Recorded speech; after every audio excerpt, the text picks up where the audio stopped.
Yeah, come through, because I gotta go. I ain't gonna be able to be here on Friday though. So Okay. definitely I'm gonna gonna have do that. Joker come do the stream Friday. That's a good point, Baseline, because he is hella dope with diss tracks. And he don't never do no streams or no pod. So it'd be dope to have the Joker on here. I'm gonna make it happen. He gonna love the chat right there. Yeah, he gonna go Joker in. funny too. Joker funny as shit. Nick, $5. Hey, homie, thank you for them things you created, dog. Everybody really liked them, Nick. Oh, yeah, them shits is fire, Nick. Good looking, V. Them shits is fire. You got me looking like a fat Samoan. Shout out That to shit was fire. Nick, that was Salute G good in the money. lunch table. Somebody needs to slap Aubrey back to sleep. Facts. Shout out to Beach Boy Dre Beach. Thank you for the $20. Drake had the biggest alley-oop in hip-hop history.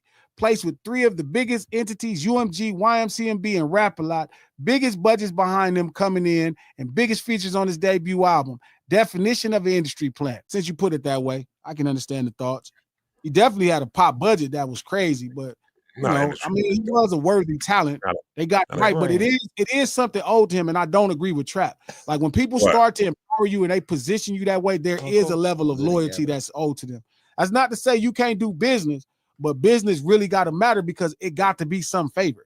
Like you was rapping about this old man and shit you talking shit about when this man, you felt like this man was in your good graces. You put him in your rap song. But he been talking about him within a bad way though too. So at that point, keep your personal business away from us. Don't try to bring us in that shit. The Red Button song, he was talking about him on that. He wasn't with him like that. Man, fuck that button. Shout out to Two Live Hollywood. Thank you for the $10. Drake doesn't think people would empathize with Kendrick if Dave Free is a kid's father and Kendrick taking care of them, shaking my head. That ain't gonna work. That's life.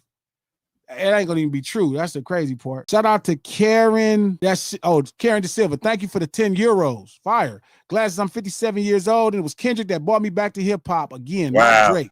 Because of him, I found out about Av Soul. Long live hip hop UK fan. That's much love. I am so glad for that.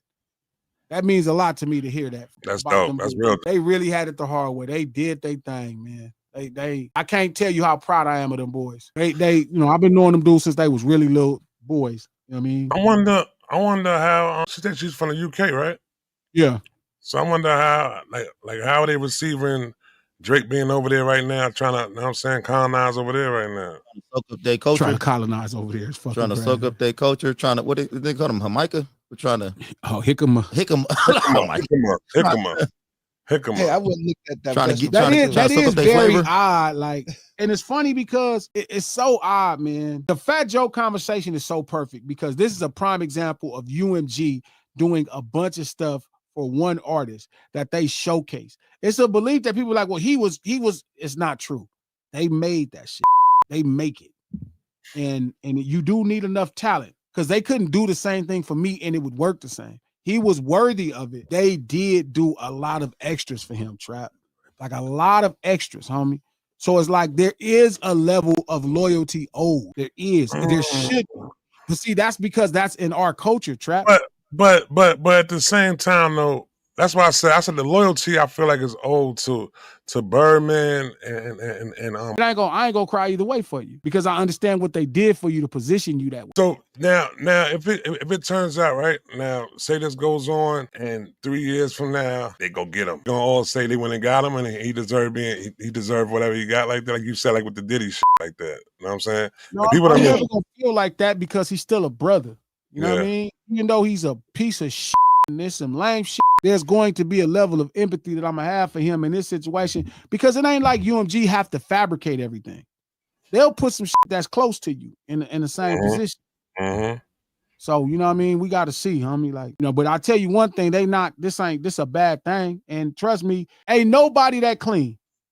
Yeah. He not, especially him, he not that clean, but he asking for it, so he gonna get everything he asking for.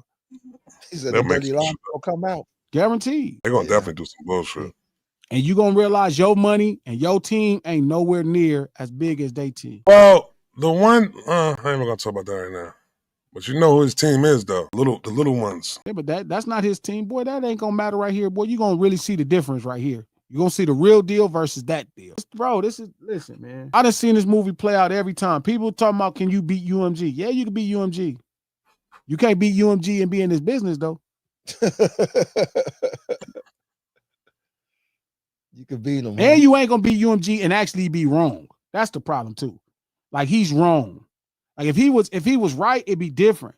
If he was right, if they owed him money, if they was cheating him, this would be a different conversation. You know what I mean? Versus everybody could see, like, they're like, oh my God, I cannot believe this. Because they talked about it in the same shit. They was like, bro, we're not going to take this song down because you mad.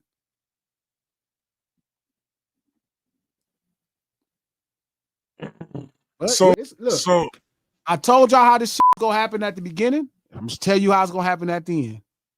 They gonna walk him down. Why in business would I lose money? And they can't afford to settle because guess what, man? What does Duck Mama lawsuit look like? What does lawsuit look like? What does Meek Mill lawsuit look like? What is the Korean community lawsuit look like? What is Jewish community lawsuit? What is everything that hip hop ever offended through defamation look like?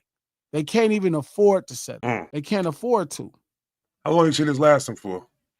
I don't know because I don't quite know how the proceedings work. But when it's all said and done, it's not gonna be what everybody wanted to be. And he gonna come out. He already pretty much fucked it up. He fucked himself off of the business. But I mean, he did get a 15-year run, 16-year run. So it is what it is. I don't think like everybody else that he was ready to get out of the business. I think it's an ignorance about it, and I think we in a time where people do not believe certain things is real anymore.